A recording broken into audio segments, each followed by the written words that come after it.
Hello everyone, this is your friend Naruto What If Hub 2.0 and we are back in new fanfic. What if Naruto got a new life? The Ultimate Multiverse Family. Part 1. Sometime after Madara's attack. It happened slowly, or instantaneously. Pick one. It doesn't really matter, since time was not relevant until much further into this process.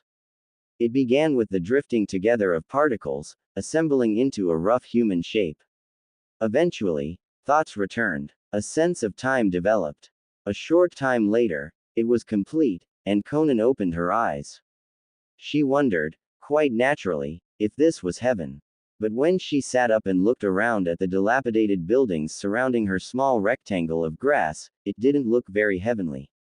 In front of her stood overgrown houses, their windows reduced to nothing but shards in the pane, if there was a pane, and surrounded by piles of spent nesting material from rodents and birds.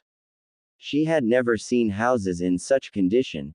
Either they were war-blasted and destroyed, or still used for some purpose if not lived in. A building simply abandoned without any signs of a fight to explain why was not a familiar sight. It looked very sad, like something misused and empty. She turned and looked behind her, and had to simply stop and stare. The building behind her was similarly overgrown and abandoned, but it was a completely different kind of building. It had huge windows, a massive area of pavement with faint lines painted on in front of it, and many old signs with just readable numbers and seemingly nothing else on them posted in front of it. It resembled faintly the shops of the Rain Village with their large windows and signs announcing special sales and deals, but shops were shops. This was something huge and sprawling and more than large enough to be lived in by several families. What could be big enough to require this much space in order to sell it? She glanced around with quick, hardly noticeable jerks of her head. No matter what it was, the sheer fact that she didn't know and couldn't guess was a bad sign. Being uninformed in possibly hostile territory is never a good thing to be. She tried to stand, and wobbled a bit with sudden disorientation. It felt as if she'd been lying there long enough for her legs to fall asleep and her heart to get used to inactivity. How long had she been lying there before waking up? That was unknowable. The blood came back to her head, and she stood up. She looked down and took stock of what she had. All of her clothing, intact and non-bloodstained, her ninja tool pack, the minor contents of her pockets. In short, everything she'd had upon death. That was good. She made some signs and paper briefly appeared and formed into wings. So she had her jutsu too.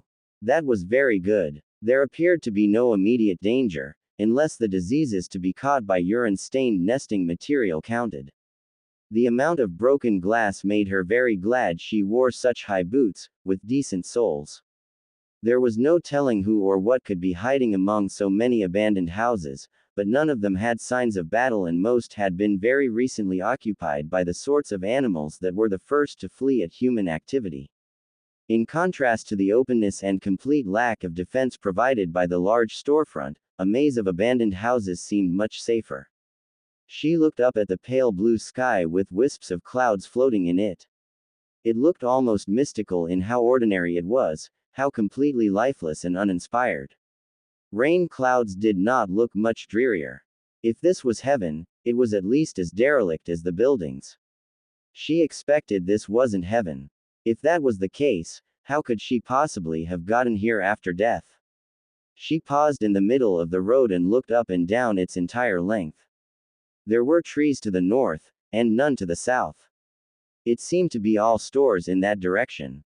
She continued crossing to the east and considered moving a couple degrees to the south as she scouted. If there were people nearby, it would not do to be surprised by them. For now, it was mid-afternoon. She jumped onto the roof of a house and noted that there were a lot of them. She could spend the night in any one of them. The next few hours passed quickly as she searched through the houses for any useful materials. None of them had food, but she did find a few that still dispensed water through their faucets. The smell and cloudiness made this discovery less than useful. Some may have been abandoned in a hurry. There were still sheets in the bedrooms. There was no reason to take them for now, but why on earth would they still be there? She filed it away as a mystery to potentially look into. Night fell, and as the lights from a vague southeasterly direction became and remained visible, she realized that there were people in that direction, and they did not go to sleep at a reasonable time. Her stomach growled, and she swooped down from the rooftops to head north. She had determined what resources there were in the abandoned houses and on herself. She had located the nearest people and decided they would be best scouted out in the daytime. The most pressing need right now was food, and the forest was the most likely source of that. It was all organized very logically, if a little bent from careful avoidance of the important questions. Alone, in an unknown place, and very likely an unknown world, without allies or familiar structures, what was she going to do? She very deliberately stepped on broken glass and ground her nails into her palms. Take care of the need for food now. Panic and search for her friends later. There was nothing else she knew how to do in this place. She reached the edge of the forest in about 15 minutes running. Perhaps it would be more appropriate to call it a woodland. This could not properly be called a forest. Most of the branches were not thick enough to comfortably stand on, and the highest ones that were stable enough to stand on were plainly visible from the ground, even with freshly growing leaves on them. Not one of the trees growing here could be more than 3 years old. Nonetheless, the fresh green growth should have attracted some manner of beast. She stepped quietly between piles of dry leaves on the ground, ears alert for anything moving. The howls of a pack of wolves were difficult to pinpoint, but not that far away, perhaps 1 kilometer. She made sure to move roughly parallel to them, hoping they would frighten something in her direction. A small furry thing crossed her vision a few trees away. She stepped mostly on patches of bare ground as she approached, kunai in hand. Aside from the kunai, everything about this hunt came easily, down to the ducking under branches of stunted trees. The woods just on the edge of the rain village had been a little like this, but that was a long time ago. She pounced on the fat, waddling rodent and put the blade through its skull. It squished a little, like poorly ripened melon. She shook her head. What about a foreign world where destiny had not gone as planned could inspire thoughts of the past? Especially those parts of the past that were so unhelpful to any situation she had ever encountered. She gritted her teeth and tore at the beast's skin with more force than necessary, not noticing. Those parts of the past must not be brought up. They only led to pain. After she was done thoroughly repressing the unpleasantness of the past, she finished skinning the rodent and made sure to wear her best flat face while cutting its flesh into strips. The wolves howled slightly less than a kilometer away. The presence of wolves in the middle of a forest and the lack of people in the surrounding area convinced her that it might be a good idea to build a fire. Both facts would normally indicate a lack of potential enemies, so it seemed safe to do so. She didn't know any fire-style jutsus, but the edge of a kunai and an appropriate rock worked just as well. Stick to the details. It's safer that way. It was hard to help, though, considering how she had died. She sat and stared into the flames as she considered the last few seconds of her former life. She'd failed. Nagato's body had most likely been desecrated within minutes, his valuable eyes stolen. What did Tobi Madara intend to do with that power? The Uchiha clan seemed to have a talent for implanting eyes. It was likely he had simply stolen Nagato's power for himself. Even now he was probably marching on a wave of conquest, subverting the hopes of her comrades and herself, throwing the waves of destiny aside. She closed her eyes. She'd promised to uphold their dreams after Nagato's death. She'd promised to herself, to Naruto, to them in her heart, and even to Tobi that she would hold up their bridge to peace. Could Naruto go on to stop the path of war and point the way to peace? It would be best if he could, but she couldn't simply place all her hopes on him. Pinning all her hope on another was, in part, the reason why the darkness had appeared and seized her so quickly after Yahiko died. There were other reasons too, but not so easily preventable. The past would stay the past. No matter the future, she'd failed. She opened her eyes and looked into the darkness. How many terrible things hid there. She could be fairly certain that she did not know them all. The thoughtless, reckless Conan she had met and even now feared was surely not the only form of darkness. She squinted into the gloom. It almost seemed to swim before her eyes, as slick as it always was, taking on the forms of innumerable nightmares every second. One of them darted suddenly, and she remembered the laughter from back then. Her heart skipped a beat in fear. Anything might be possible in this abandoned, half-broken world. Could the contents of her heart have become real? Help me, Hidan. She remembered to breathe just in time, as the wolves howled again, much further away. Then her chest froze again as an answering howl sounded, much closer to her. She looked down at the strips of meat over the fire, which looked done, and took them all away from the heat. It must have been the smell that lured this one here. She gripped her kunai at her side and stood up, cursing herself as she did so for being an idiot. Here she had sat, gripped in fear of the darkness itself, forgetting that it was the things inside the darkness that posed a tangible threat. Her eyes scanned the darkness, faster after she seemed to hear a distant sound. It was definitely a footstep, but somehow sounded too large to be a wolf's. She would have laughed if she didn't have years of practice wearing her flat face, but then remembered being convinced that her evil twin somehow had assumed separate form in the night.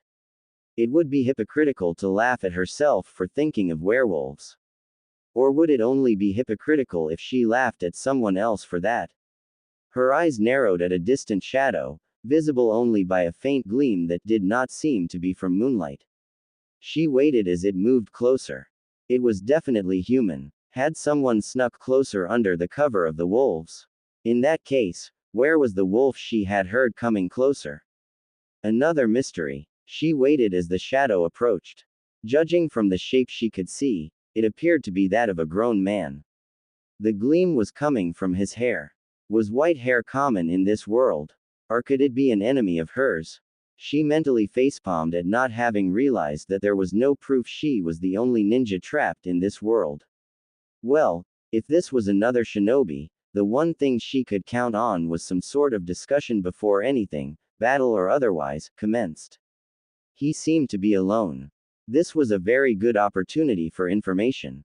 And, if he was friendly, she could thank him for breaking her out of her thoughts. As he approached the fire, close enough to make out some of his features, and ducked under a tree, she held the kunai out in a more visible position where it gleamed. He came out from under the branch, turned to face her, and immediately jumped back with a quick, "Ah." Then he turned slightly red and stammered to apologize. "Oh, geez, sorry. Didn't mean to scare you. Sigh, I'm an idiot. It's the middle of the woods at night. There's no such thing as not scared. But anyway, I didn't come here to assault you or anything, I just smelled the meat and thought it smelled good, and wanted to know if you would share." It took all of the years of practice she had at keeping a perfectly steady face not to let her mouth fall open while he was speaking. Firstly, he was dressed in a hooded sweater of a design she hadn't seen before, and otherwise perfectly normal pants made of a material that she hadn't seen before either. The way he dressed seemed entirely foreign in some way she couldn't pinpoint exactly. Secondly, the way he talked was very strange, maybe as if he were the world's most shy child. But even children didn't exactly talk like that. Thirdly, she actually did recognize him. The gleam was from his long white hair, tied back in a rough ponytail. His facial features were almost uncannily similar. It was hidden well, but he had a short blade at his side. There was no doubt about it. According to everything she'd heard or seen, this was Hatake Sakumo. His tendency to willingly offer up insults against himself, though, almost had her laughing. She felt the urge to pinch herself just to make sure she wasn't having some fantasy dream. Here was a well-known shinobi, probably in possession of substantial knowledge, and he appeared to be willing to say 5 times more information than she desired without her even having to ask. She put the kunai away and smiled as she offered him one of the skewers, hoping that his status as a gold mine didn't show too much on her face. "Oh, thank you," he said, and looked for a place to sit down. He found one and proceeded to tear the meat off its stick eagerly. Tonight's catch didn't go so well, and I can't really stay out much later than this anyway. It's good to go to sleep with a full belly. I hope everyone else finds something, though. We're getting new pups soon. They'll need it. Pups? She inquired, raising her eyebrows. Yep. It's spring, getting close to the start of denning season. You probably heard them, the pack. They're so excited. That's because the alpha female is already looking for a den site. Fingers crossed that all the pups will live this year. He ripped off the rest of the strip, swallowed it almost whole, and hesitantly gestured for another piece, which she was only too happy to give him. Conan took another bite herself and waited purposefully another few seconds before asking, "So, you know that pack?" "How?" Tsukumo finished chewing another overly large piece of meat. He must have been very hungry. "I've known them since childhood. They're my family.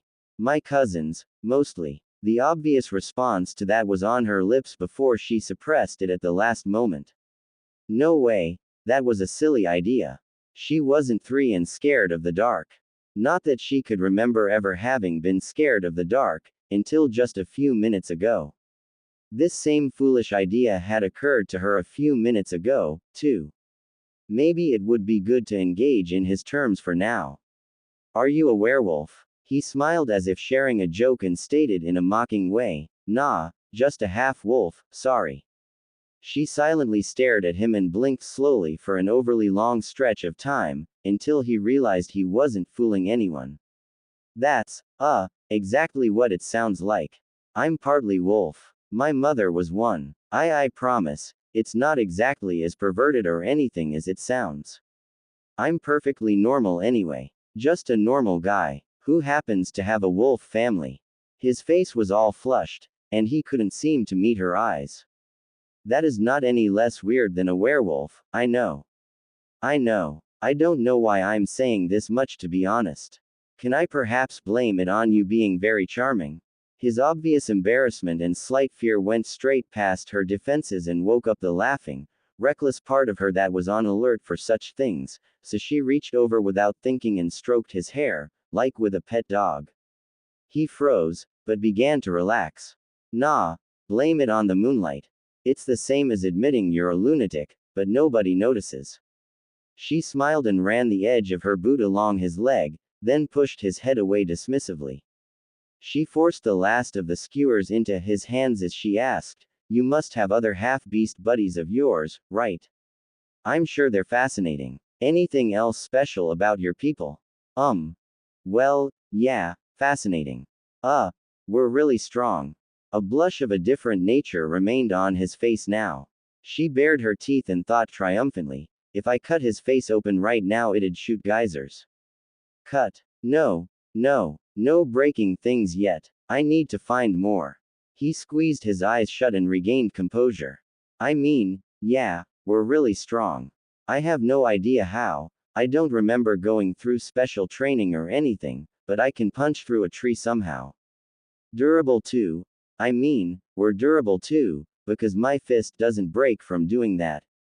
We've kind of formed a group in the forest to the east, and there are half-snakes and bears and tigers and other beasts." That was like a year and a half ago. Suddenly he tensed and straightened. The blush disappeared, and a confused look came over his face. He suddenly looked very much like a man with something to say. She eagerly waved her foot back and forth and had to restrain a purr as he stopped and looked her dead in the eyes.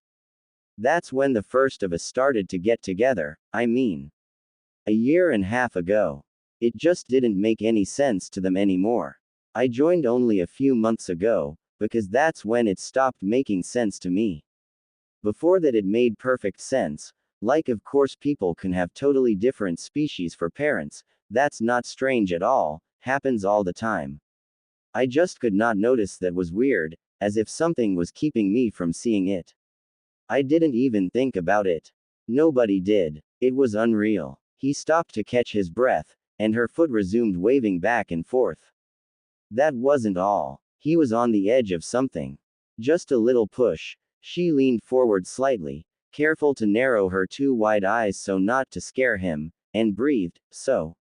His eyes met hers again, and the look of someone who's just woken up came across his face. His voice was very quiet as he asked the one question that, honestly, it was strange he hadn't asked at the start. Who are you? Yes. Finally. Wolf Boy here's found some brains. She smiled sweetly in the way she had as a little girl and flippantly replied, Conan. I'm real, and if you help me I can find myself a much better idea of what's happened than you can. I just need to know one thing. So you, the one who is strange, know that something's off. Awesome. Does anyone else? I mean all the shopkeepers, the pedestrians, the people who aren't strange that live around you. Would they give me a second glance as I walked around in this costume? Tsukumo blinked, and his entire body language became more confident now that she was forthright. She considered that if he was telling the truth, then he was not consciously aware of what he was or what he could do. He'd probably unconsciously detected that she had a hidden motive and had been off kilter this whole time. He straightened and said, No. That was what I meant earlier, when I said, nobody did. I didn't find anything unusual before, and neither did anyone else, even though I obviously didn't hide anything. And everybody in town has kept on treating me as if nothing's wrong since I woke up. I can't be sure if that applies to you, though. Do you have a before? It might be different for you if you don't. Crazy. Reckless Conan was beginning to edge back into her box, but she had one last note of caution to completely ignore before she did. What are the odds of that? If they did recognize me as strange, and I demonstrated some of the things you've mentioned, either they would be forced to ignore both of us, be forced to recognize both of us, or develop a reality-breaking case of cognitive dissonance. I like my odds. She stood up and reached out a hand. He took it and stood up, and she hastily said, while reason reasserted itself, before embarrassment and uncertainty returned, Thank you for telling me where to find you, and for your help. I suppose it's only fair to tell you whatever theories I come up with. He shook her hand with a rueful grin and replied, Just promise me you'll give me some warning before you milk me like a factory cow next time. Unless it's necessary. Did you say something about not staying up too late? His smile dropped almost as fast as his hand did, into his pockets from which he quickly pulled out a small rectangle. He touched it, and it started to glow. He turned it off and stuffed it back into his pockets, mumbling, Yes, I did. Thank you. I've got things to do tomorrow and I need sleep, so glad you reminded me. Thank you. He held up a hand in farewell and said, Good luck on your mystery solving, as he left. Then he disappeared into the darkness, and the forest was quiet again. Only then did Conan notice the fire was barely more than embers. She looked around and closed her eyes, muttering a prayer of thanks to any god that might be listening, including Hedon's, if he really was paying attention to her, that this world had lower standards of acceptable behavior in a conversation.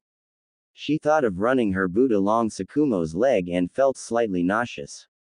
At least she'd kept her priorities in line this time. That thought consoled her somewhat as she kicked dirt over the embers until they were completely smothered. Alone in the dark, she looked up at the moon and its own softly shimmering embers.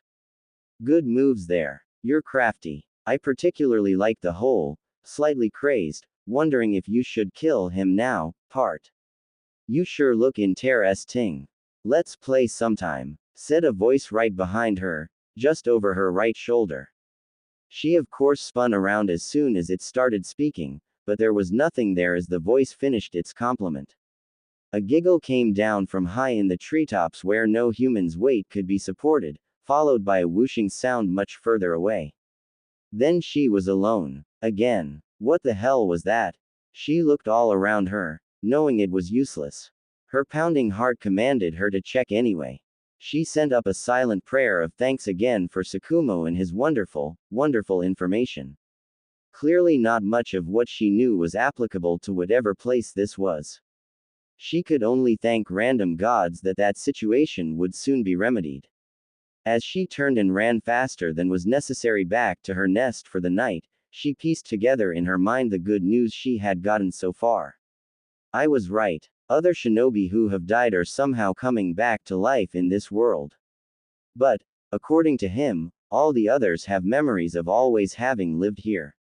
Why are mine intact? Lucky for me, those false memories can be easily distinguished.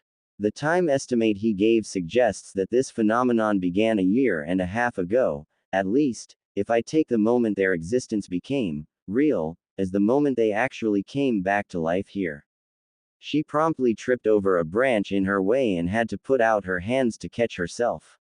Her heart skipped several beats as she lay frozen there, in the dark. A year and a half, my gods, that's perfect. That covers everyone's deaths. Sasori's was only 8 months ago. If they're here, then I'm not alone. I can have the Akatsuki behind me. She smiled as she got up and started running again. Even Nagato. Not Yahiko, though, and since I haven't given up my memories and become part of this world, would they know me? Doubtful. I don't have a before. On she ran, to wait out the longest night of her lives. Something rustled in her room. That was what woke Conan up and set her heart beating like a decent competitor to a hummingbird's. The image of wavering darkness and the sound of whooshing remained in her eyes and ears for at least 2 seconds after she opened her eyes, sat up, and looked around all in one move. It was, of course, a pigeon. She stared at the bird, and it stared back. Eventually she moved her hand and it leisurely flew out a broken window. The sun was shining down through that window upon the floor in a large square. How long had it been up? She kept her mouth shut, but uttered a curse or two in her thoughts as she packed up all her things, tucked them into her ninja pack, carefully hid her ninja pack so it wasn't very obvious and wouldn't frighten them off, and went up on the roof. It was going to take a lot of traveling today to arrange this. If all Akatsuki members were here, they would probably have the same amnesia Tsukumo's group had. That meant she would have to somehow convince them that they had once been a group called the Akatsuki, that they could be again, and what exactly that meant. Tsukumo had said that he found his strength and physical durability strange. If being able to not break bones on a single tree was strange, how would she convince any of them that they had what she had to admit sounded a lot like magical powers? What are my intentions? To summarize, they are 1. To gather the Akatsuki in a group again, 2. To inform them that they are not people of this world, but actually come from another, and 3. Enlist their help in figuring out how to get their memories back and find out what is happening. She folded her hands in front of her and narrowed her eyes in concentration. To do that, I will need to actually gather them together in one space, tell all of them at once what I need them to know, and hope they'll believe it. She dug her nails into her forehead. That is the plan of a complete idiot. Just randomly hope they'll believe me, a strange lady who probably looks foreign to them just like Tsukumo looked foreign to me. After I tell them they can do magic. Well, I have my own jutsu, but if they're like Tsukumo was that might confuse them more than it would convince them of anything. I'll need an ally, someone more convincing to them. But of course, they're the only allies I have. Well, there's a possibility some of them might be easier to convince than others. Who among them is the least likely to be skeptical, the most likely to believe his own eyes over his ideas of what should be possible, the least invested in whatever sort of life he may already have? She had to laugh. The answer to that was obvious. I have found Hidan's ideal world, haven't I? Ah, but then there was the matter of finding a space to gather them in. Couldn't be too public, or self-consciousness and embarrassment would injure her efforts. How would she get them to go there? That would require convincing them she had something worthwhile to say while not mentioning what it was, a tricky idea. It all comes down to trust, and they have no reason to trust me. And there was the even trickier matter of finding them all. As an organization, they did not get along very well. The odds they can all be found close to each other are just about nil. And what if they do get along? They might have come to the same realization Tsukumo's group has, banded together in some form already, possibly with others. That could make it even harder for me, as they would have an established order backing someone else. That was the moment she realized she had absolutely no idea what she was going to do. The stage was set for a massive self-confidence crisis. Don't panic. Think. You've been part of the Akatsuki's founding before. How did it happen? Well, I already was a member of a group, set up by someone else, Jiraiya-sensei. We acted as a group, protecting innocence, not seeking very much to attract new members. New members just came to us, attracted by Yahiko's boundless hope and his terrible speeches. We never asked membership of anyone. Yahiko just had the gift. He had Jiraiya-sensei's hope and he had the look in his eyes to share it. He could share that hope, and Nagato had the power that could believably make that hope possible. What did I have? I looked nice. That one man who joined early on wanted to be with me. I had bandages. I motivated Yahiko and Nagato, pushed them to move forward because I needed to be protected. Even that, I failed at. It was my fault Yahiko died. When he died, the rest of us forgot what it was we hoped for. Nagato didn't have that hope in himself. Our path fell into darkness. We were the enemy. Naruto had Jiraiya-sensei's hope like Yahiko did, and we were his enemy. That wouldn't have happened if I hadn't been captured. Why did he give himself up to save me? Recruit a medical ninja. Lean on each other. I wasn't needed, but he was essential. Did he think we could live without him? That'd be just like Yahiko. He was amazing. Nagato was strong. What am I? What am I? What am I, without them? Her tears fell silently, darkening one of the red clouds on her cloak and dripping into her boot. Where is my hope? Do I believe the world can be redeemed? Can I be redeemed? She thought of a long time ago, sneaking through the small woods on the edge of the rain village for small creatures. She knew it was wrong, but the blood beating through her body, through her heart and all the way down to her guts, hummed with an energy that commanded her forward. A small mouse, gathering seeds for her babies too young to live without her. Repeated prodding with a needle revealed one spot on the back which elicited more squealing, more twisting and writhing from pain, than any other. Her heartbeat and breathing conspired against her. At the age of 6, she set down this mother mouse and watched until it thrashed so violently it broke its back and its flailing claws happened to catch the side of its neck. Had that feeling been fear? Fear isn't generally located in the crotch. I was sorry, but not sorry enough to stop. What good is feeling sorry then? The answer is no. I never believed it could ever go away. This poisonous beat that throbs beneath my skin, through my nerves, it is a beat of darkness, squeezing ever tighter, and it will not let go. I don't have the strength to throw it off. It will squeeze me dry, dirty me, break every limit I have. And then it will turn on those I hold nearest to my heart. Did I help Nagato lose his way? I sure as hell didn't stop it. That beat which is the will that pushes me forward, a will stronger than all the words I have taken into my conscience from those I learned from, it did not have the inclination to listen to Yahiko's words. My will of pain. She opened her eyes and cupped her hand beneath her face. Soon, it was full of pearls. One of them caught the sunlight and sparkled. She tilted her hand to shade it. Still, that one drop sparkled, even as the others darkened.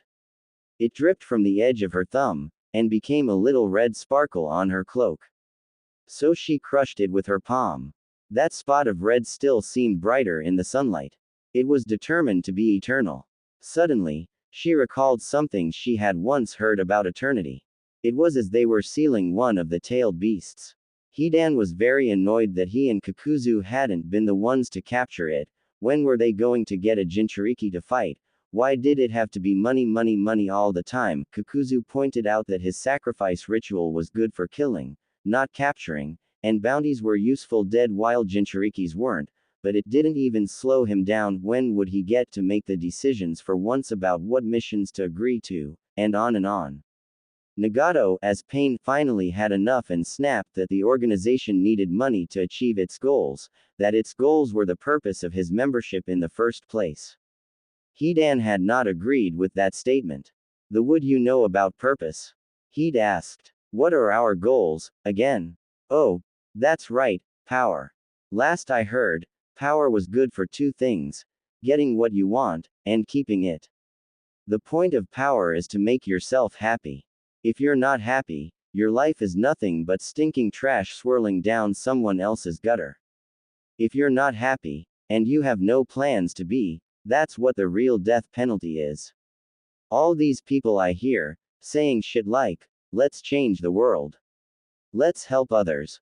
Let's collect a shit ton of money for no good reason. Only the fact that they had to stand still for the ceiling ritual restrained Kakuzu from leaping at him at that point, they're just around. By the time they realize the only point of life is to have fun with it, they're screwed. People who want to walk a path lined with unicorns and candy canes are always unhappy. They get a few good times, and then they're back to screwing themselves over for things that are impossible anyway. I hate that word, sorry. I've never been sorry. I'll never be sorry. Sorry means that you have no sense, because anyone with a sense of basic math can see that one moment is not equal to a billion other moments. 1 hour of S ain't equal to the years idiots spend feeling guilty and sad for it. If your life is forever ruined by one thing, then just kill yourself. If you don't want to kill yourself, don't be sorry. I don't plan to spend the rest of my immortality swatting myself upside the head for everything other people say I've done. Go yourself if you want to make me. My purpose here is to further my own happiness, no more. You can go shove your tiny purpose up the ass of the real purpose. I'll be here smiling. Conan smiled at that memory. She had never heard Hidan be coherent when he was mad, and she never did again. Most of the time he just picked up his weapon and charged. And even then, it wasn't that coherent. It was just enough for her to hear what he meant, and that was what mattered. Screwing themselves over for things that are impossible anyway, was that what she was doing? Punishing herself for something she couldn't remember ever having been without, and couldn't remove. Was that unfair? She shut her eyes and ran through his entire rant again, and let out a small gasp of surprise when she realized that word wasn't actually in there. It was what he'd been talking about, of course. Eternal punishment for a single moment was not fair. But, weren't there some things that were simply unforgivable? She recalled Nagato at the end, realizing what he'd become, not wishing for redemption. But he had died right after. The real death penalty. His death had made it more noble, in a way. If Nagato had kept living, always sorry, it might have been something like a different, much sadder death. What did her will have the inclination towards? Why, that was what all wills have an inclination towards. I want to live. She clenched her fist. I want to live. Yahiko's last words were to take care of me. I can't rely on Nagato or anyone else to do that for me forever, and if I let myself be condemned forever, that'll be one last failure. Perhaps there are other things that are unforgivable, but that would be the most unforgivable of them all. For him more than anybody else, I ought to live. If that's wrong, I'll remember. But it would be worse to be sorry. She looked up and surveyed the landscape, the tears drying on her face.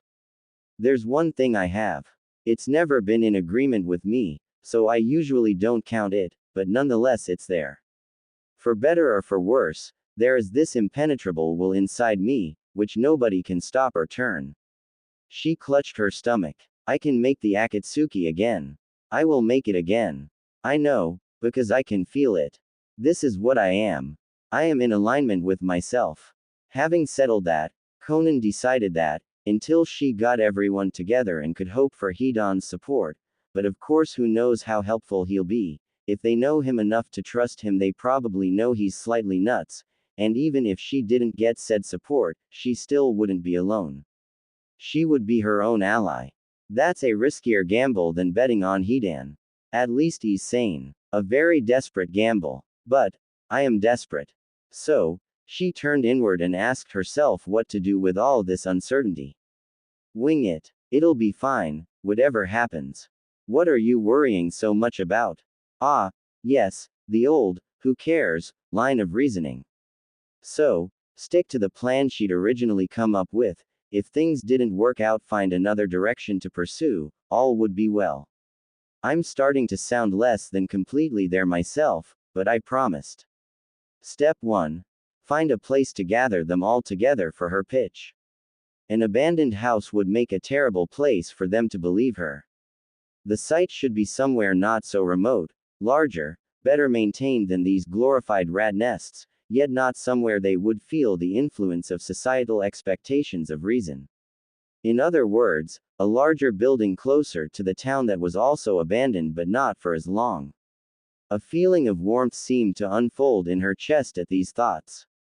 Each glowing petal of it unfolded out to its full length, then continued. Further it grew, pouring through her muscles. She looked down to see she was not, in fact, floating. Yet the new strength convinced her she could. I don't have anybody, but I'm doing this anyway, and I think it's going to work. If this is what not being entirely there results in, I want more. The warm blaze sent her eyes in a southeasterly direction. Time to begin. She got to her feet, wiped away any tear tracks that might still be on her face, and flew from roof to roof in that direction. Not literally, that would have been a waste of chakra, but metaphorically. Time seemed to stand still until she saw the abandoned houses thin out into empty roadside. The road was heading straight east, and she judged her position to be far enough south that she should be able to enter the town from the west if she continued on this path. She glanced for a brief moment at the road itself, though, because it was a very strange one.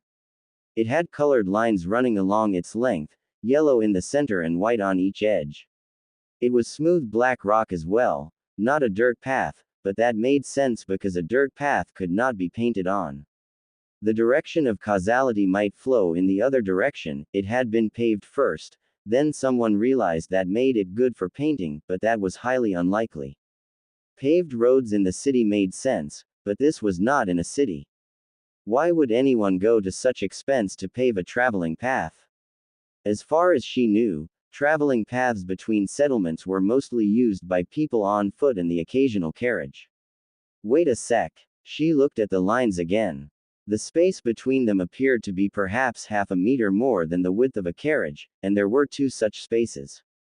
Is it meant for carriages traveling to and from the town? Looking at the white lines marking the edge of the road, an image appeared in her head of similar lines, painted on pavement as faded and cracked as they were in front of a giant storefront. Was that a store for carriages? How wealthy is this world? It made sense they would have dedicated paths then, but why with lines on them, and why paved? Wheels did need a smoother surface than feet, but not this smooth, and the edges of the road were clearly marked with grass. Maybe if they were moving very fast, small obstacles would disrupt them more and it would be harder to see. Her legs moved before that thought was completely finished, propelling her away from the road and onto the grass. How fast would that have to be? Fast enough it may be difficult to sense them coming. It's not safe to be a walking traveler here. Fast-moving carriages owned by enough people that there are entire stores to sell them in. What is this world? Why didn't I ask Sakumo about any of this? What could be used to accelerate such large, unwieldy things to such speeds? Is there similar acceleration in common use for weapons? Hope to God that most people are peaceable. This entire train of thought had taken about a minute and a half to run through, and as Conan waited for her heart to slow, she concentrated until she could feel hope and warmth run through her body again. Just a shadow of before, but still there. Even so, chills ran up and down her spine. Here was her first true, concrete proof that this world was only marginally like her own. Sakumo's assurances that she might not stand out seemed absurd. And if her friends had integrated into this world like Sakumo, how different would they be? They may not really be the Akatsuki anymore. If I'm lucky, they might still be a shadow of themselves, like this world is a shadow of mine. But so different. A rushing sound like nothing she'd ever heard before filled her ears. It sounded similar to wind rushing along a desolate, rocky valley floor, but not quite. It was too purposeful and directed. It sounded like something approaching at high speed. She got to her feet, prepared for evasive maneuvers, but then something appeared over the nearest hill on the road and rushed past on entirely separate business. She didn't bother holding her jaw closed as it grew smaller and disappeared. If that was a carriage, she was a macaque. Perhaps a distant cousin, but certainly no near relation. It was larger, it was metal, it was shining, its wheels were small yet powerful looking and sturdy. An unusual feeling came over her at the sight of this. It felt like respect, only larger. When Conan thought of the way her life had always been, it seemed distant. The road of the ninja was a twisting one, full of suffering and pain. It required no small determination to go down, and unthinkable personal strength to overcome its many obstacles, just like climbing over a mountain. She looked at this new road. Rock hard, set in stone, unwavering. Control was in higher demand here than fortitude, and creativity in place of strength. She looked after the metal carriage again. What this road promised was unending power, but slippery power too. She felt something shift inside, and saw in her mind the metal carriage sliding on its wheels, lurching into the air and slamming down again, perhaps turning over. She grasped her stomach, gasping. Do I have that control? I'd better. This isn't a dirt path anymore. She stepped onto the road again, noting that it seemed right this time, and continued east with her ears on alert for other travelers. After a few more kilometers, the road branched. Conan was standing on one of the branches, and the other took almost a 90-degree turn to her left. So, turn north to see what was up there, or continue east to enter town. Step 1. Find a place to get them together outside of town. Step 2. Find them, most likely in town. Follow the priorities. She turned left. After some time, buildings appeared on either side of her as she ran. They were houses. They certainly were larger and better maintained than the shacks she'd spent the night in, but they seemed too well maintained. She didn't see anybody, but a child's toy lay near the side of the road with not a scratch on it, nor a hint of rust. She darted her eyes around. Curtains in all the windows. Good. She darted between two houses on her right, smiled at the providence that had not placed anyone in their backyards at this precise moment, and entered the edges of the forest again. If this was the worst inconvenience she found in this world, she'd be very lucky. As she continued running, she wondered why it seemed that nobody was there. Even in the rain village, where people didn't spend a lot of time outside because of the weather, there was always someone returning home, leaving home, etc. And why did it seem as if nobody was home? She didn't see any mothers or children. Was there some mass abandonment of homes going on? But they still looked as if people lived there. The way people lived seemed to make little sense. Conan filed that under her rapidly growing, mysteries to be solved later, folder, right next to the lack of shops or other public spaces within reasonable distance of where people lived. She also wondered about the features of their homes. Most of them had large white doors in front. Or, at least, doors were the only things it made sense for them to be. The other differences, such as lack of usable porches, she attributed to general difference in culture between worlds. But the huge doors, she could not figure out. That would have to wait until she reached the end of the neighborhood, where she heard yelling coming from inside a house that was not as well taken care of as the others. It seemed to be a woman yelling. A man replied angrily, and the front door made a slamming noise as he threw it back against the house while he left. Conan had crept closer to the corner of the house she was now peering around, and she watched silently with her eyes narrowed as the man used a side door to enter the space behind the large white door. It had no visible rust, but the straining sound as it opened suggested this part of the house received no better treatment than the overgrown lawn. Her heartbeat quickened as it struggled upward, and her mouth opened slightly as two round black shapes first became visible, and then the rest came into view. People keep those monsters inside. How could they keep that beauty hidden in the dark? As the man got inside, turned it on, a mechanical carriage, and propelled it out onto the paved path leading from the house, she got her first good look at a powerful metal steed that wasn't moving too fast to clearly see. Whoa! The bottom of it was already a victim of rust that seemed to be creeping upward from somewhere below, and its wheels flattened slightly under its own weight, but that in no way detracted from its design, which gave her the same eerie feeling of speed and slipperiness as seeing the first one racing along had done. Those curves. Wait, flattened. Her astonishment grew as she noticed that yes, the wheels were changing shape as the man got out and reached for his bags. The average civilian here rides inside a metal, mechanical rhinoceros supported by air. Question mark. She forced herself to edge back behind the corner, slow her breathing, and pay attention to her inner thoughts. Her inner thoughts were loud enough she failed to notice the beginnings of discomfort in her eyes caused by excessive dilation. Want. Want. Explode. Want. Something else grew as, even while she was trying to reason that she wasn't ready for that speed yet, she heard the man let out a sharp cry of pain and begin cursing. In less than 1/2 of a second she looked again and saw that he'd accidentally hit his hand on the rusty corner of its hatch, or would that also be called a door? This world's definition of door is too damn big, and cut himself. She'd only heard one other man capable of such rapid-fire, repetitive cursing in her life, and the thought of him did nothing whatsoever to shrink her pupils down to normal or stop the low purr that started in her throat. After he grabbed some tissues out of his vehicle and wiped his hand on them, he threw the bags in and eased it down the path and onto the road. She disappeared around the house as he faded into the distance, but resumed purring a second later. Actually, this round was inspired by the thought of her hand running down longish white hair, like she'd run her hands along a cat's, and the deeper purring, low growling that might elicit. But on to other business.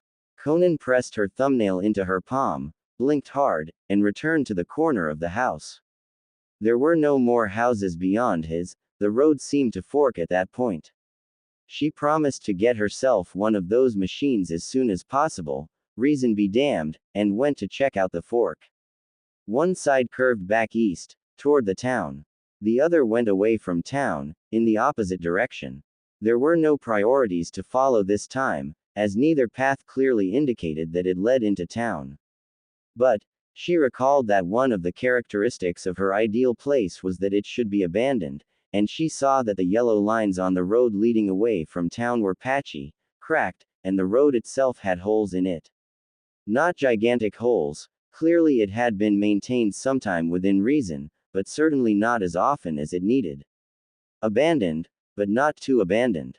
She promised not to waste any of this gift of good fortune and quickly set off down the yellow-patched road.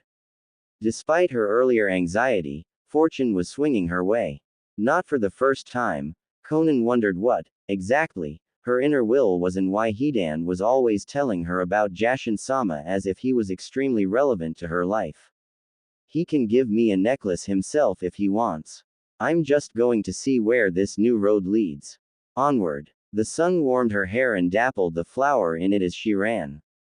In contrast to the 5 minutes or less it had taken to reach the houses, Conan figured she had to have been running for at least 10 minutes by the time the shape of a large building came into distant view. But of course, as a trained ninja, 10 minutes of running barely counted as a warm-up, so she eagerly picked up the pace upon seeing it. When she reached the building, she reflexively suppressed a smile, although there seemed to be no reason to do so. It was large, check. Through its doors, she could see a large room where one would welcome guests, check. It was clearly abandoned, check.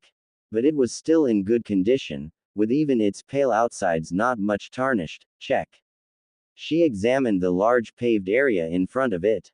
The white lines were more obvious, since it hadn't been left for as long as the large store, but the pavement was in an unpleasant condition and everything was quite exposed.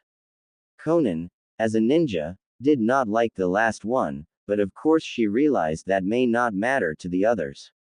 It didn't matter anyway, because she was standing near a part of the grass surrounding the building which was flat and almost even to the road.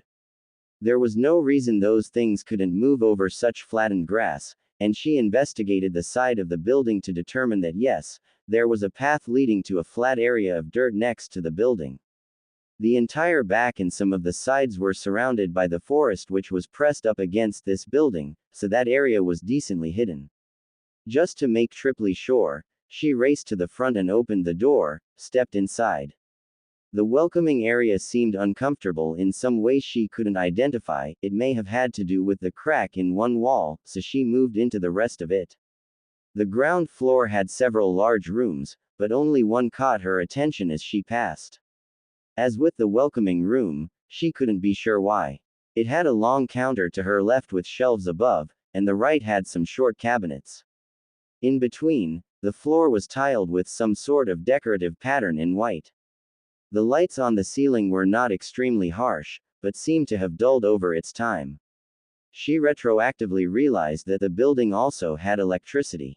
There was another entryway on the other side from where she entered, and that one did not have a door. The entry she stood in did have a door, but it was propped open. Perhaps that was why it felt comfortable. This room was not an easy trap, nor too exposed. At last, she was sure. If there was any reason someone would want to convince me there was a God, they just succeeded.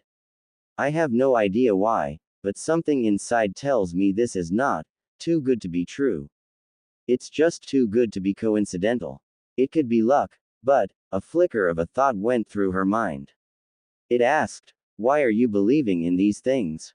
The flicker tried to conjure up fear at her sudden inability to stick to reason, at the idea that there could be something influencing her, etc. That was its downfall. Said flicker was almost instantly crushed by the signal of faith that was telling her these things, and as a result Conan would never realize her inner transformation until it was too late. The groundwork had been laid over the past few years, this was merely the catalyst. She left the room and continued searching, this time for a writing implement. Eventually she found her way to a room that had a desk in it, and as she looked through its drawers she found a strange blue tube-shaped thing with a tapered point. It looked similar to some writing implements of her world, but of an odd design. She created a single sheet of paper with her jutsu and tried it, finding that it did dispense ink somehow. Remembering some numbers she had seen on a post near the front entrance and a faded sign that seemed to mark the road it was on, she returned outside and wrote them down. She had directions to give to her companions, presumably they would have those vehicles to get here. There was a decent-sized room to speak to them in. Conan decided to stop thinking about how perfectly everything was lining up for her to get the Akatsuki back together. It was taking too much time. She turned and retraced her steps, making her way back to the original fork in the road by midday. Once there, Conan paused for a moment to consider her next moves. There were some considerations to be made before just blindly charging in. She looked both ways, crossed the road, and settled in a hollow under a tree on the opposite side. The shade was pleasant and helped to cool off her cloak, which had soaked up the sun and was now radiating heat onto her, but she did not start to relax. She looked up into the blue spots peeking through the leaves above, and considered her approach. Perhaps they wouldn't be as wary as she had been when she was approached by a stranger, but expecting them to be comfortable would be like expecting them to be retarded. She would have to come up with something to say in a way of holding herself that would put them at ease, make them more receptive to her proposal. She knitted her fingers together and rested her head on her knuckles, pondering. A few lines she thought of and considered, but ultimately discarded, and Conan had no idea what passed for harmless and not up to any trickery in this world. She did narrow down her list of details to include to the bare essentials, any more would be too outlandish, but aside from that she concluded that speaking and acting natural, not scripted, was likely to work the best. The next consideration was how to find them. That was a complete unknown, since she had no idea where any of them were. She figured that the best she could do there was some variation of hoping she got lucky again and was able to reach all of them. But how to get them all in that building together to hear her? Should she ask them to come at a specific time? No. That's demanding a little too much, to ask them to make plans just because I want them to. It may be easier for them to be spontaneous, to decide to listen to me on a whim rather than on a decision. Decisions take reason, and there is no reason to listen to someone who really doesn't belong here. This train of thought suddenly reached a switching point, and a possibility occurred to her that she really should have thought of earlier. Why am I here? It felt at first like waking up from deep unconsciousness, which is to say, perfectly natural. But being reanimated in another world is not perfectly natural. Is there any chance I was brought here for a reason? That would certainly explain her unrealized growing conviction that she was not alone, not unseen, perhaps not unpossessed. I do feel somewhat like a puppet. But I did agree to this, even if it was under distress, and it feels good. I suppose if someone has done something to me, and I am here for a specific reason, I forfeited my right to complain a long time ago. The spots of deep azure appeared to dance before her, even though she knew it had to be the green sprouting leaves that were moving. Conan blinked, and the illusion disappeared. Why is today so much more beautiful than yesterday? She shook her head, stood up, and turned, ready to walk into town.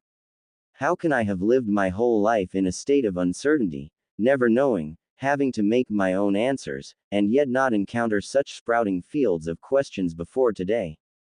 Maybe it was a consequence of being alone. That thought induced her to start running into town. Sprouting fields of questions were not fully good things, and she was starting to get tired of them. Once the sparse trees gave way to functional buildings, with other people in and around them and everything, Conan found herself doing something she had never even contemplated doing, wonder gazing. Similar to tourist gazing, only she was genuinely interested in learning about what she was looking at.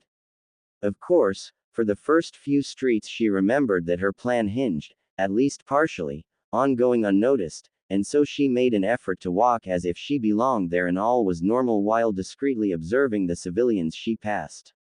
A young woman peered at her closely as she passed, and Conan quickly found a post behind a corner to watch this woman from, but upon doing so she saw the young lady peering in a small mirror at her own makeup and looking dissatisfied. So, someone of this world had been looking closely at her appearance, which was the only thing that stood out to the casual eye, and saw nothing except a reason to be jealous. Conan considered the matter and came to the conclusion that someone primarily interested in appearance should be the first to notice of anyone, so she took that as a sign that she would go unnoticed as hoped. Not of course that there had been serious doubt of that. Once that was resolved, she had her attention available to focus on other things. And that's how a good few hours disappeared from the day, torn out of the normal 24-hour cycle by some mysterious portal because it was impossible that she, a shinobi well practiced at paying attention to her surroundings, could have possibly spent that long looking at. Ah, how many things. It was hard to remember. So instead she attempted to count the things she had learned, after finding a place underneath a tree in the park close to the center of town. Conan adopted her thinking posture, with her head on her knuckles again, and tried to summarize. She'd learned the relative location of the park, for one. So she had to have made her way around town, learned its approximate borders. But surely that couldn't have taken a few hours of time, unless she'd also spent significant time learning the rules for crossing streets in specific places. Watching the gassing up of those behemoths called cars, and learning of the existence of celebrities, corporations, brands, mass production of bicycles, video games, psychotherapy, ents, disposable forks, Swiss Army knives, schizophrenia, baseball caps, polyamory, robots, fudgesicles, something called Wikipedia, tan lines, other languages, other continents, 80s hairstyles, the Harlem Renaissance, jaywalking, arson, murder and jaywalking, the concept, not that exact name, Methodists. Her eyes snapped open, and she wished for a calendar to check to make sure she hadn't accidentally spent 27 hours instead of a measly 3 simply immersed in this world. Was this normal here, or was she in need of some of that psychotherapy? The sky above indicated that it was mid-afternoon, so she invested a not small amount of effort to pushing all this new information out of her head to make space for her thoughts. Priority 1. Find the other Akatsuki members. Or at least, the strangers that looked like them. Nothing in the past few hours contradicted her previous thoughts that she should look somewhere people usually get together, such as a bar, so she didn't have to do much thinking to decide what to do. The only problem was that she didn't exactly remember where a bar was. She'd seen one at some point, but she didn't remember its exact address. She thought it might have been near the car crash site, but couldn't be completely sure, and the vehicles had probably been moved by now. She sighed and stood up, deciding that she'd probably find it the same way she'd found it the first time. Not to mention, if any of that had been true, there might still be a residual connection leading her to him. Conan forgot to consider the possibility of finding anyone else first. She wandered pretty much aimlessly, looking for any indication that someone was going to or coming from the bar. 1 street north, then 2 streets east, then west 1, north 3, east 1, south 5, east 2, south 2 and west 1. She paused to consider how useless going in a circle probably was, when a sound caught her attention. It was a small sound, of someone moving quietly. That was precisely why it attracted her attention. She turned around in a hurry, only for something to move on the other side of her at the same time, between her and the wall. It was also the sound of something moving quickly. The only reason she hadn't instinctively leapt onto the nearest roof was because her ears had somehow put together a picture of something small from the noises. Not that small couldn't mean dangerous. She spun around even faster, following the unknown being's path, and caught a glimpse of something black flowing around the corner at about mid-thigh height. Less than a blink, and it was gone. Anyone else would have wondered if they had imagined something, but that thought didn't even occur to the reasonably paranoid Kunoichi. She followed it to the next intersection and spun around the corner to face north in the space of 1 1/3 seconds. What she found there was nothing. No small animals or children with long black hair, nothing else that could have created that impression, nothing. Her eyes instantly traveled up the street to the next intersection, attempting to calculate exactly how fast it could have been moving. She'd traveled almost a complete street west to this intersection, had been only a few running steps away. Something running with excellent turning ability could have made it in the time it took her to finish a complete rotation. But there was nothing up the street either. Nothing, that is, except the exact bar she had remembered. Conan, not one to use coincidence as a first explanation, immediately wondered if this was accident or intention. She remembered the voice in the dark from last night. That voice had been within striking distance, but had not harmed her. It had called her interesting, and expressed approval of what she was doing and how she was going about it. It also blended into the dark so well she could not see a thing while looking directly at its source. If what she was doing was so entertaining, it wasn't a stretch to wonder if she'd just received a very creepy form of assistance meant to nudge the action along. The streets were quiet, nothing out of the ordinary. Conan checked again anyway, then tentatively accepted this explanation and relaxed somewhat. She prepared herself and began to walk up the street to the bar. After a few steps she stopped. She'd overlooked something. She looked to her right at a metal garbage can sitting on the sidewalk with a lid on. It was wide enough for her to stand in, and waist high. She remembered a clinking sound as she turned the corner. She lightly tapped on the lid, and the sound it made didn't seem quite right, as if the vibrations were being absorbed by something. If it really was that voice, somehow it had known what she was thinking last night. It would not do to antagonize such a powerful potential ally.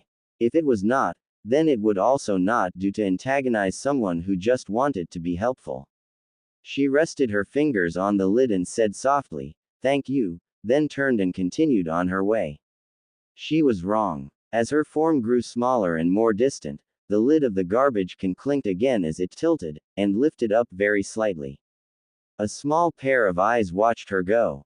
The voiceless one, with pale skin and long black hair, wondered with his golden eyes if she would be his friend. And he was disappointed that she hadn't looked. A ninja, a soldier and a criminal walked into a bar.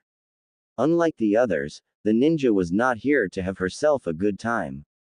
Conan wrinkled her nose at the sense of alcoholic beverages she'd never tasted nor heard of. The smell of alcohol was fine. The smell of whatever else was in those drinks was not. Add to that the smell of someone violating the bar's "no smoking" sign, which was clearly posted, and she had to repress the urge to scratch her head as she wondered why a place like this would be so crowded and full of people seemingly enjoying themselves. The music wasn't even all that good, and if the food was, it shouldn't matter since she didn't see anyone eating. If such an atmosphere was good for anything, it was feeling alone and isolated in a crowd. She felt like that now, as the sounds faded into a background blur, a bubble keeping any one voice from reaching her. For such a public place, she was surprised to find it felt so secretive. Her eyes drifted over the crowd, looking for something distinctive and not finding it. The sights blurred into an indistinct background of people too, and she had to shake her head and take several deliberate steps away from the entrance before resuming her search. Only then did she realize as the pressure lifted that a stranger had been standing right against her arm the whole time. This was not a place for someone with sharply trained senses to be. She shuddered as the ceaseless sensory input overwhelmed her, and prayed that what she was looking for was here. Conan stopped looking around at all of this and allowed herself to be swept numbly into the bar as more people came in the door. When she no longer felt uncomfortably close to another person, she looked up and realized this bar had a seating area with actual tables and chairs. Several of those tables were occupied, but one was occupied more interestingly than the others. She allowed a smile to reach her face, and strode confidently over. Hidan, what a headache. There are so many people, my brain feels full. If he would just stop shuffling and finish his drink, whoa. Hidan's eyes widened as he absorbed the strong-looking lady walking up to him. She was wearing the most kick-ass cloak he'd ever seen. I've gotta get me one of those. She had blue hair. Like Shark Boy. Wonder if she knows him. Her eyes appeared to glow, and he felt a very, very determined and dangerous feeling wash over him. He promptly reached over and grabbed his friend's wrist, spilling cards on the table as Kakuzu had been right in the middle of a shuffle. But of course that wasn't even worth noticing in these circumstances. Before Kakuzu could get a sound out, Hidan whispered urgently, "Drop dead gorgeous lady approaching. Try not to be up this time," all without taking his eyes off her as she stopped at their table and comfortably pulled out a seat like she had every right in the world to be there with them. She sat down and looked right into his eyes. Hidan got a feeling of familiarity from her gaze, and he realized that the way she looked into his face so gladly was like she knew him. He didn't recall ever meeting her, but if a lady knows you, a lady knows you. She could be some sort of goddess or something, you never know. He could easily imagine her being some kind of goddess. Maybe a goddess of pain or battle or blood, something like that. The feeling around her, like she did have certain connections, did not discourage his thoughts on this matter. In the space of a second, he knew 3 things for sure. 1. She was here for a reason. 2. She wanted him for whatever she was doing. 3. He would absolutely do anything she asked. Her eyes moved from him to Kakuzu, who had stopped his grumbling as soon as Hidan spoke and was now watching her in a very, from Hidan's point of view, unfriendly way. Of course, it was just suspicion at an oddly dressed woman stopping at their table in a way that violated social convention. He didn't remember her either, she was a stranger. And yet this blue-haired lady had seen fit to claim a spot at their table like an old friend. Or maybe a girlfriend. Kakuzu's eyes traveled over to Hidan, both to avoid her oddly intense gaze and because Hidan was still holding his wrist. He seemed to have forgotten entirely and was completely still while watching her every move with glazed-over eyes and a smile like she was someone they knew. Kakuzu returned his attention to the stranger. The look in her eyes was not comfortable, but he trusted Hidan's reactions by now, and agreed that she did seem more relevant than your average bar floozy.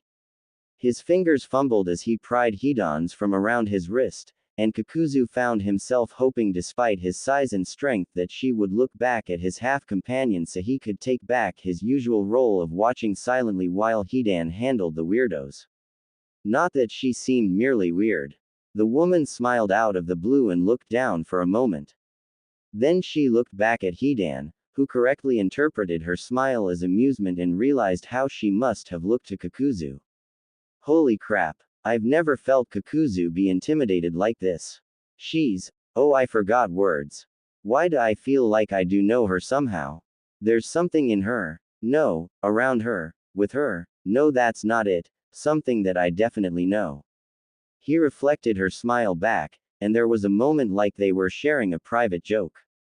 Considering that Kakuzu had no idea what was happening and was glad not to, they were. She blinked deliberately, and Hidan almost hallucinated a thunk sound as whatever had just been happening ended and business mode began. She looked between the two of them very quickly and said, mostly to Hidan, I have a proposal for the two of you. Kakuzu narrowed his eyes, but Hidan's widened and he spoke almost involuntarily, what proposal? The woman smiled slightly, a polite smile to get a friendly atmosphere going, not a real one, Hidan noticed, and continued. My name is Conan. I have something I am trying to find out more about, and I need your help to do so. Actually, I need several other people's help in addition to yours. If you go to this location, she pulled out a piece of paper with something written on it. I believe I have found a suitable place to gather up everybody and tell you all what it is I want help with. She held out the piece of paper, and Hidan immediately memorized the address written there.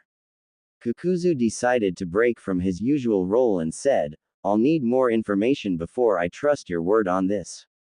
He'd seen the paper too, and recognized the address as being pretty far out of town and abandoned.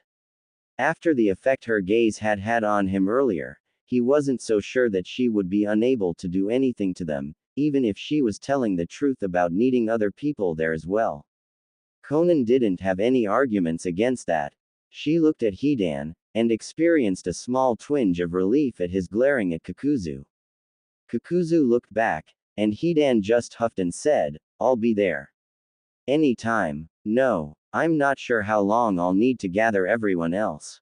Although she hadn't offered any clarification beyond several others, Hidan thought of Shark Boy for the second time this encounter.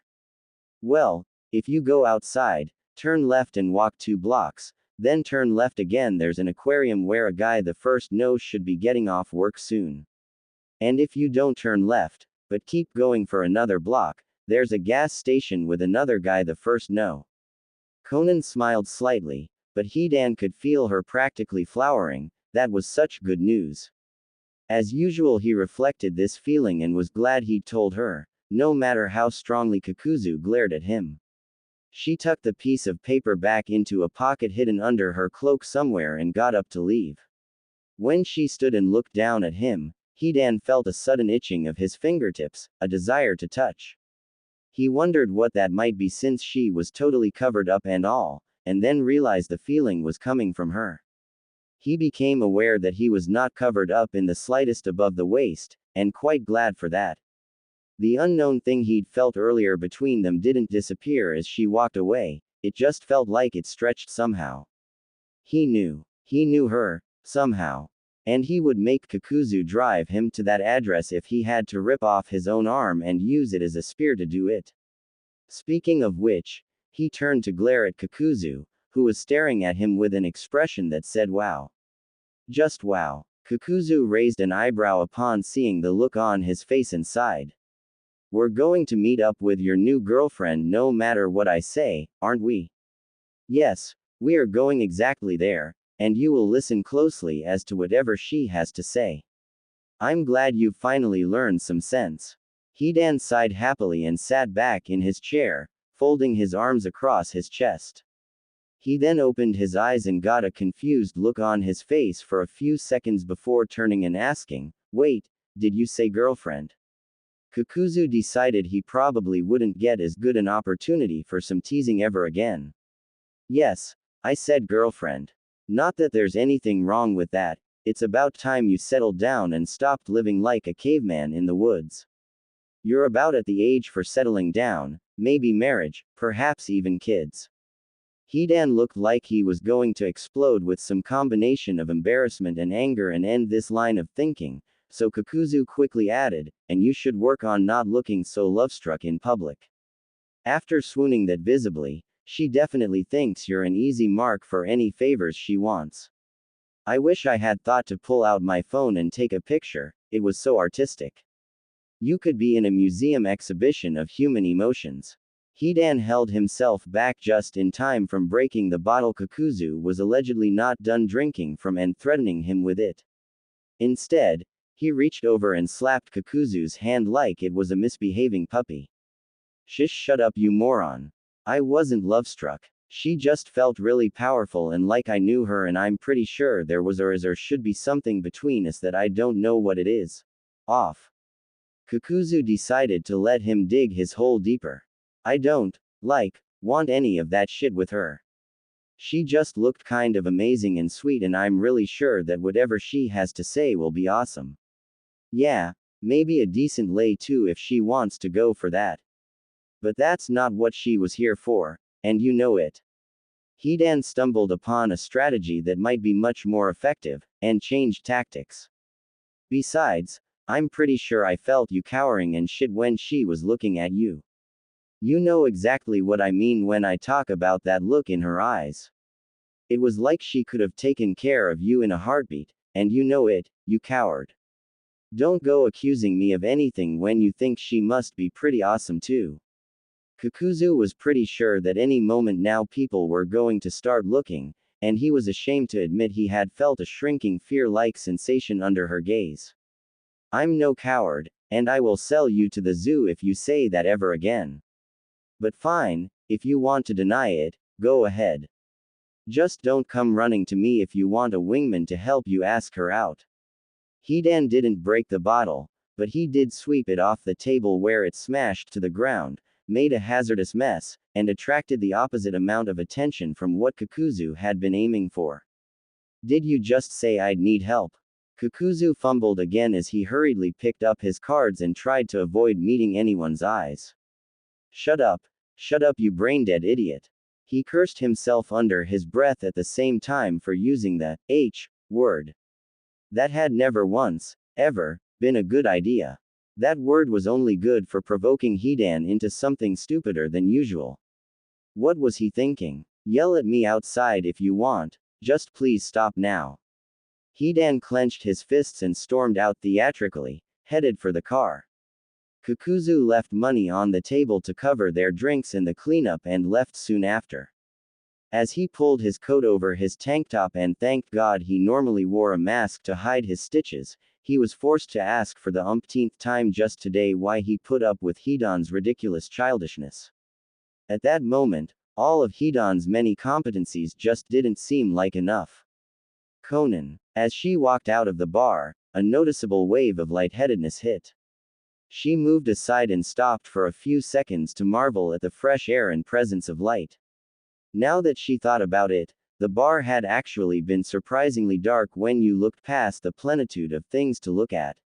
She had been in bars before, but only on spying missions because such places happened to be useful for gathering information. She had never actually tasted alcohol, and the bars in question had been in her world.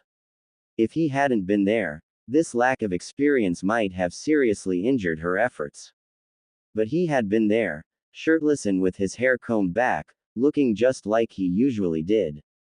Well, almost. She had expected Hidan to trust her to some degree after merely looking, and she had expected him to persuade others to trust her by whatever method he may choose. But the way he acted hadn't been at all what she expected. What she expected was that he wouldn't remember her, would treat her as a stranger. Instead, he'd been taken aback by her presence, as if he hadn't remembered her until she showed up, at which time he was overcome by a blast from the past. That was the only reason she could think of why he'd looked so overwhelmed by her presence. One normally didn't have to think much about a stranger, that's what snap judgments based on only a few characteristics are for. Strangers don't warrant intense mental energy, not at first glance.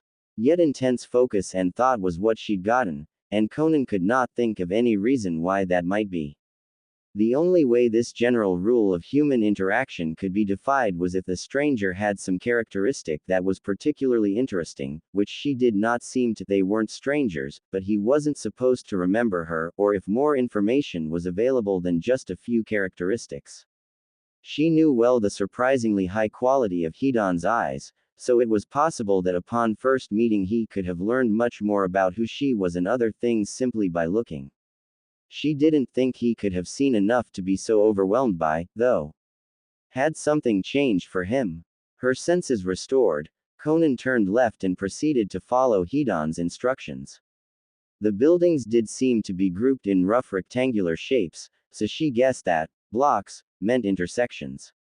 After reaching the second intersection, she stopped. He had said that if she turned left, there would be an aquarium, but if she did not, there would be someone else at a gas station. Who to visit first? She decided that it would be easier to explore the dead ends first. If she went to the aquarium, the only person she could see working with marine life was Kisame, who wasn't very sociable and open to forming connections. He was the least likely to know anyone else she needed. Whoever it was at the gas station, they had to be more outgoing and or open than Kisame, because it was very difficult to be less so unless one was a full-time hermit or agoraphobe. Aquarium first, then. She turned left. Kisame. Sigh, I love my job. This was what the shark man thought as he carefully placed dead fish into the shark bucket, carefully checking to see if any of them were diseased as he did so. The smell of fish might not be good for one's social life, but Itachi didn't mind and neither did any others he was casual acquaintances with, and that was all the social life he desired. Kisame was very glad to be back at his job after a couple months of vacation, and to see Itachi again. Just as importantly, he was glad to see Samahata again. Well, that's fitting. A shark among sharks. Not that that's really the case. He tugged his work hoodie tighter over the gills on his shoulders, then picked up the bucket and began the walk to the shark tank. No, stop it, Kisame. You know damn well that is really the case. You are a shark. Own it like you always have. What's up with this sudden insecurity? The uncomfortable truth was, he didn't really know. It had just happened very recently, within days, that he'd started really noticing what he was and how weird it was. It was irrational, of course. He'd always been very sharky in appearance, and there was no reason why that fact should be different now. It just seemed kind of weird that he hadn't really noticed that other people weren't sharky until that same time. But who cares about that? Insecurity was for people who weren't strong enough to resist social conditioning about their bodies. He was no weakling like that. But still, nobody else has looked at me funny, it's just my own personal discomfort.